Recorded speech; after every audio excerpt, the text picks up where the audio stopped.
Welcome to TacosTheGeeks.com reviews. Justin here, and today I'll be reviewing Marvel's Spider-Man, which was released on the PlayStation 4 on September 7th. As always, you guys, I give you a brief synopsis before I talk about stories, graphics, sound, and gameplay. So here we go.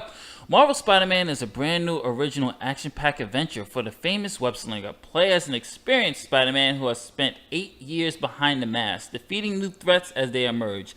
Using his boundless acrobatic ability and active combat style, Spider-Man has mastered an evolved set of moves. Swinging through Marvel's New York feels exhilarating, flying past iconic districts and Marvel landmarks. I want to get right into the story. This is absolutely amazing. And one thing I really did like about this is that I've never played a video game where they have balanced so well, at least a superhero video game, they balance so well the duality of the person and the superhero. And I think Marvel's Spider-Man is the definitive Spider-Man video game experience because of that duality. You get to play as Peter Parker. You get to see what Peter is going through, not just from the Spider-Man perspective. Peter also has responsibilities by helping Aunt May out at the job. He has a job of his own working with somebody, which I'm not going to reveal because it's a complete big spoiler. But what they've done here is just convey the life of what it actually means to be Peter Parker as well as Spider-Man. There are multiple villains in here, and one thing I did like about this is that it balances out everything. It all is organically in. Nothing is shoehorned, even from cameos, other playable characters. Nothing is shoehorned in this, and it's just due to the brilliant writing of whoever wrote this game. Is just brilliant writing, brilliant development. Everything is completely detailed, and it's just an emotional, wild ride from beginning to end. And I definitely have to just give a huge shout out to all the voice actors.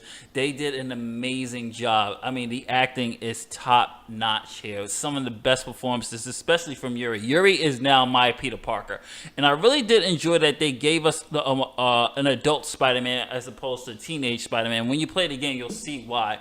Is that he's not as weighed down when it comes to being a school or you know, other responsibilities that a teenager go through. He's a full-blown adult. He can be out there at night and won't have to worry, and it just works very well.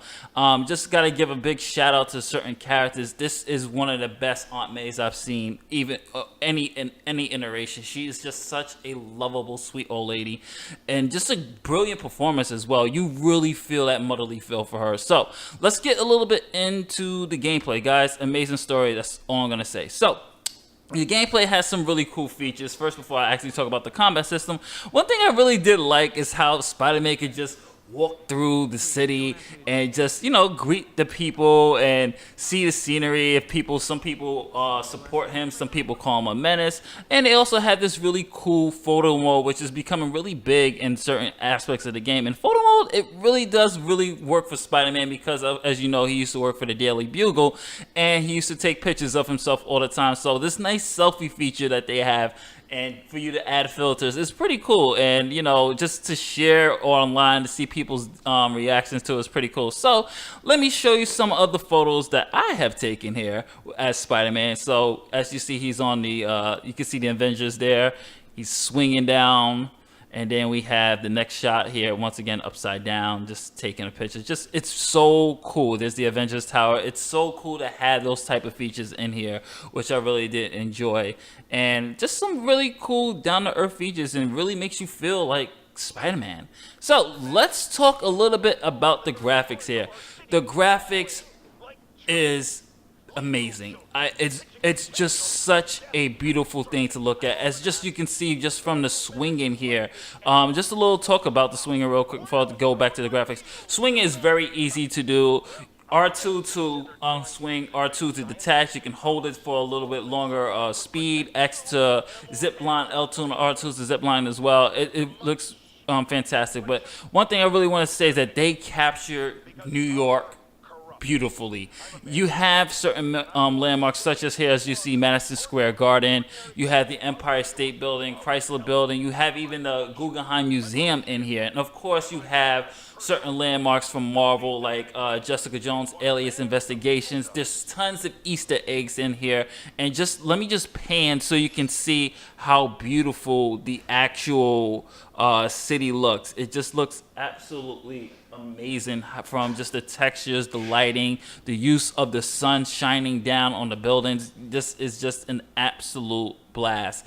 I wouldn't worry about the puddles or anything like that. If the game was downgraded, you couldn't even tell. Honestly, you really couldn't. And let's get actually into the mechanics of gameplay here, because the gameplay is very solid. Some might say it's a little bit reminiscent of the Arkham series, but you know what? That is not actually a bad thing at all, because this game looks really good. Spider-Man has tons of gadgets and styles for you at your disposal. You can sneak around. You can use your gadgets to distract enemies. But me, I'm more of a brawler. I like to go hand in hand and just really go in with beating the heck out of these bad guys. So one thing I did like is, of course, as I said, you can use various gadgets, as you just saw right there. This one is the trip mine, where I didn't do it effectively, but the idea of the trip mine is that you will basically do something like that. The opponent will step on it and he'll be webbed up really quickly. And then we have good old-fashioned beat 'em up, hit them where it hurts, and that's square and circle are your best friends. Square is your main component of punching, kicking, and various styles and combos, and then you have circle to dodge. Triangle's your webbing, for your webbing launch, and you can also use that to throw and launch your opponents. And you also have triangle circle at the same time to do a special attack, which is, they label it as a finisher, which is really cool. And then you have L1 to bring up your gadget inventory, which Spider-Man has various gadgets, such as the trip mine that you saw. You have the web bomb, which explodes a whole bunch of webbing for you to web up your enemies, which I thought works very, very well. You have electric webs. You have various ways to defeat your enemies at your disposal. Now, when it comes to combat, is it difficult? Some people will probably wonder. And that answer is, it depends on the level that you're playing it on. I'm playing this on the Amazing, which is basically the normal level, but as you get to the more higher level, it gets very, very much more challenging, where enemies are coming at you and you really have to be really good with dodging, hitting, dodging, hitting, dodging, hitting, dodging, hitting, and making sure which actual web works for particular enemies. One thing I would definitely say that kind of got annoying, but I did get used to, is that they have an auto lock on your enemies. So you could be punching one guy, but you really want to go to another guy, but because of the auto lock, Spider-Man will probably go to the most closest person there, and that's probably the only complaint I will have. So after you finish doing your battles, first I want to just show you guys that you have a huge map to deal with here. So there's tons of side missions, tons of things to do during and after the game, if you haven't cleaned up the entire New York City. So you're gonna have tons of stuff to do. Unfortunately, you cannot go to different boroughs, which is a big disappointment for me, since I am a Queens boy and I would love to see Spider-Man in Queens. Now, as you can see here, Spider-Man has a range of suit powers and suit abilities and suit modes and things that he was able to do that really help him towards his quest and beating and for you guys to beat the game. Now, in order to do these things, you have to do the side missions to get tokens, such as base tokens, crime tokens, challenge tokens. So you have to do all those to unlock various items so you can get your gear. And of course, you have various suits, which you guys can see here. Sorry for the spoiler, but you guys, overall, the Amazing Spider-Man this game is just amazing. Marvel Spider-Man, I'm giving this a 9 out of 10, A+. This is a must buy. Check it out. This is Justin from TacosGeeks.com saying later days. Catch you on the next one.